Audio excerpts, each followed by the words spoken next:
I came across a verse in the book of Jeremiah that I wanted to share, because within a single Hebrew word, it shows God's plan to bring Israel home and to establish a new generation of people who would call him Father.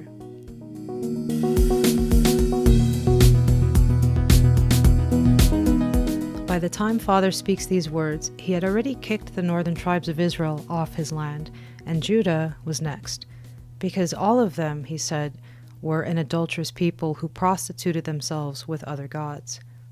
Judah would soon be back to the land for the sake of Messiah, but the northern tribes were destined to be lost. It's written that he had divorced them by this time. Nevertheless, he had a plan to bring them back, and he wanted to fulfill his word to Abraham to give his descendants a land, and these tribes are the descendants of Abraham. So in this verse that I'm about to read, he tells us what his plan was. He says, "How can I put you among the sons and give you a pleasant land, a goodly heritage, the host of nations?" The word that's translated as among the sons is BaBanim. The root word of BaBanim is ben, which means son.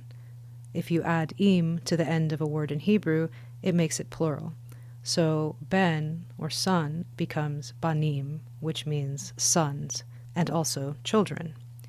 The letter beit in original Hebrew is a picture of a house, and it's added to the beginning of words as a prefix to mean in and with. Put it all together, and the word BaBanim means in with the children.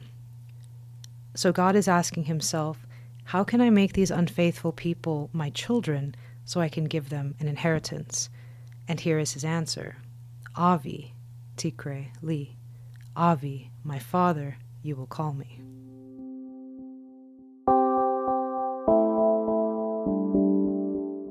Jeschua explained to Nicodemus that you have to be born in the flesh and of the Spirit to enter the kingdom of God. Your birth in the Spirit is where you start calling God Avi, like he said, and you become placed, BaBanim, into the house of God as one of his children. And this happens whether you're born in the flesh as a descendant of Israel or as one of the nations. When you're a son or a daughter of God, this here becomes your genealogy in the Spirit. It's written that God was the father of Adam, who was the father of Seth, who was the father of son after son after son, until Jeschua. From the time of Jeschua, this genealogy that was once being tracked in the flesh can now only continue in his spirit.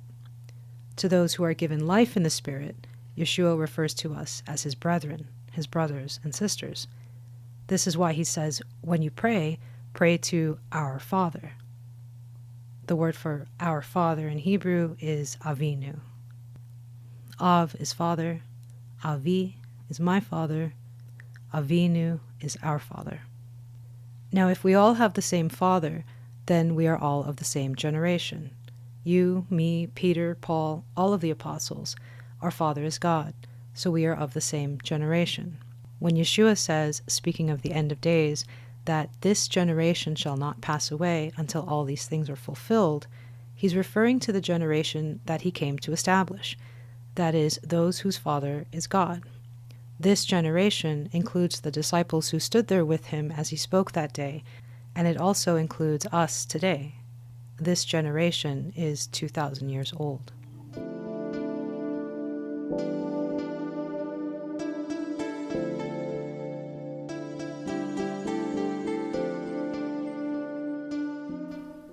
The BaBanim part of the Jeremiah 3 prophecy has been fulfilled.